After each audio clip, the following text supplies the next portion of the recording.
Greetings, Belgrade Avenue United Methodist Church. Hey, Pastor Dan Crandall here, and I just wanted to address a few concerns, about the COVID-19 virus, or as we're calling it, the coronavirus, the issue that we're facing right now.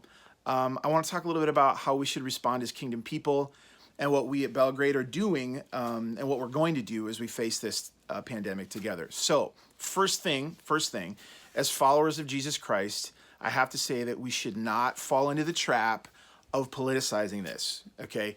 It's not helpful to downplay the seriousness of it, mock those that take it seriously or anything like that, because for many people it is serious.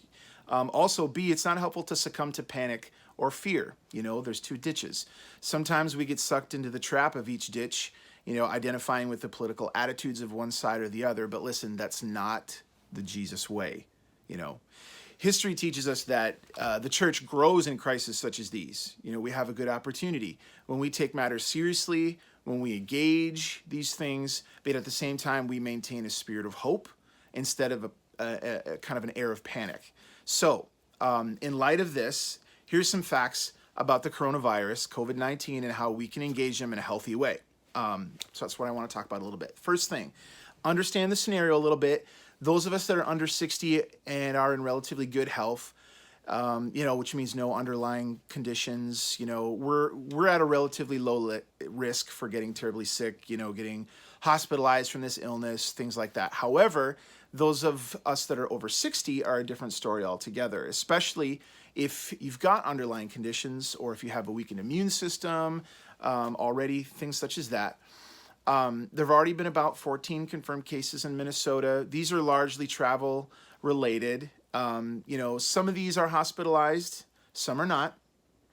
But some facts about it, this isn't spread by breathing or sharing space. However, it is spread by direct contact with the virus, which means, it spreads through coughing or sneezing, touching infected surfaces, breathing the same air next to somebody who's infected is not going to necessarily spread it unless the person sneezes, coughs, or touches you after having possibly touched their mouth and their eyes or their nose, and things like that. So, other thing is this virus has up to a 14-day incubation period. So some of us may already have it. We don't know.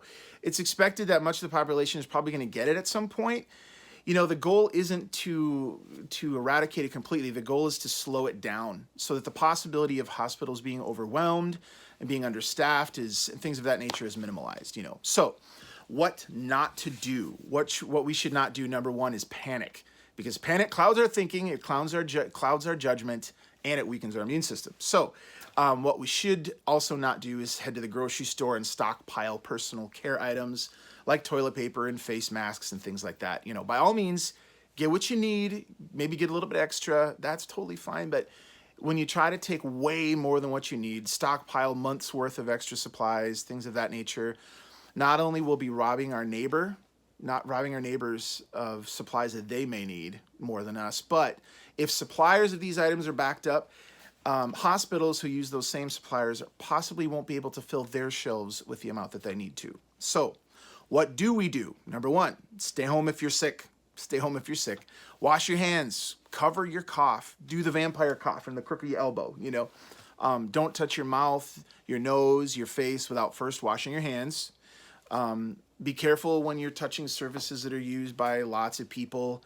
Try to keep a 6-foot distance from others when you're in public. That's kind of tough, but it's just a good practice right now. Temporarily withdraw from public spaces for big public spaces, large public events, things like that. Next, what we're going to do as a church. So today, Governor Tim Walz issued that the state should refrain from going to public events where the attendance is over 250. Don't quarantine yourself unless you're at risk. However, when it comes to church, I'm going to be here whether we cancel church or not to record a live stream, which you'll be able to access. You'll be able to watch this through a link that I'll include with this video.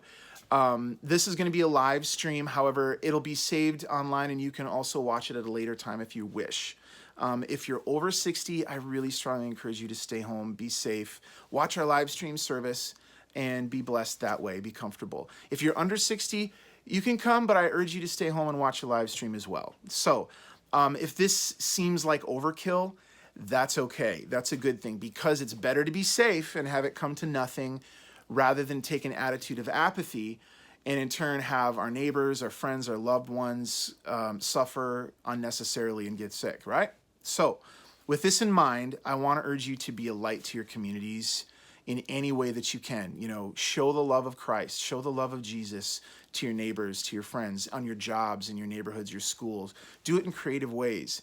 One idea that we were thinking about is maybe those of us that aren't at risk could consider helping other folks in the neighborhood that are at risk, you know, to get groceries or offer to pick up medication in any way so they don't have to go out in public.